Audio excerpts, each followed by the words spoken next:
Welcome back, dear viewers, to the RPG Imaginarium, where here we seek to catalog the best traditional gaming stories the internet has to offer.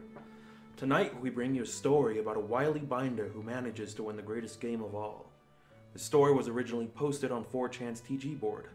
As always, a link to the original will be posted below. So, in my D&D 3.5 game, Death is a living entity, right?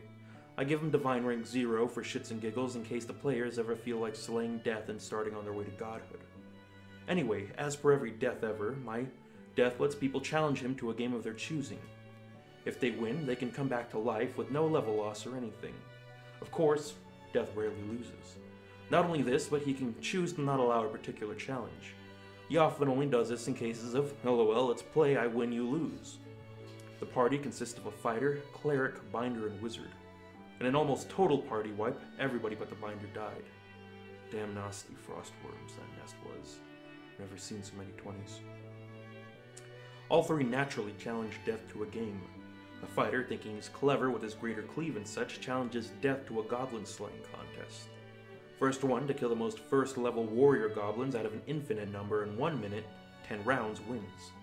Death pumped out a bunch of AoE spells making good use of Quicken Spell, and won.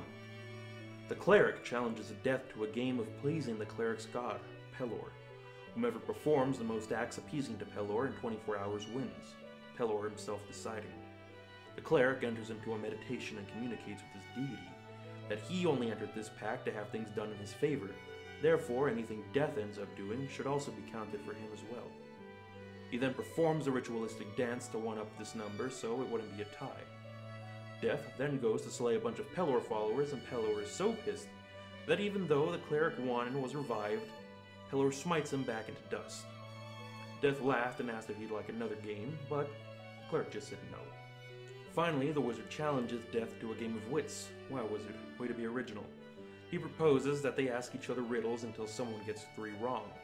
Death just made up shitty riddles with no real way to answer them unless you were really lucky or on his same thought process and won. So I'm laughing my ass off right about now. Suddenly, the binder says he wants to challenge Death to a game for his companion's souls. If the binder wins, they are all revived. He loses, Death can take him too. Death says sure, so the binder challenges Death to a game of planar hide-and-seek, but Death is the hider and binder is the seeker. Death wins if the binder can't find him in 2 weeks. No invisibility, scrying, disguises, etc. allowed. The binder spends the time fighting the frostworms who so violently defeated his allies. Naturally, he loses and Death pops up to take him to the afterlife. The binder just smiles and says, "Found you." Death giggled so hard he decided to revive the binder along with his buddies.